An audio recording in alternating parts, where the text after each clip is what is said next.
আজকে পমপ্লেট দিয়ে দিয়েছি সব করা। আবার পাবদা নিয়েছি, আবার বদি, আবার ভেটকি মাছের লেজে দিয়েছি লাল ভেটকি। কত মাছ নেবে এটা, কত খাবে? পমপ্লেট 5টা দিয়ে দিয়েছি। 5টা পমপ্লেট এনেছে না, ব্ল্যাক লিস্টের মাল, ব্ল্যাক লিস্টে পড়েছিল না পমপ্লেট 5টা।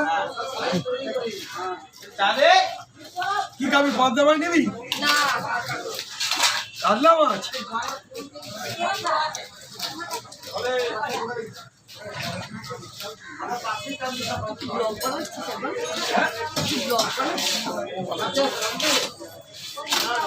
ওর ডিউটি নেই আজকে, ছুটি ওর জন্য তাড়াতাড়ি চলে এসছে। কাজকর্ম নেই তো বেশি, বাড়ি ছুটি যেত, আমাদের বাড়িতে কাজটা করে দিস। বললাম না সেইটা জল পড়ে যায়। হ্যাঁ বৌদি বলে পড়ে না, তুমি বলছো পড়ে যাচ্ছে। আমি দুদিন দেখলাম, আমি গেলে পড়ে না, তুমি বললে দেখলো না, মনে হয় পাল্টা দেয়।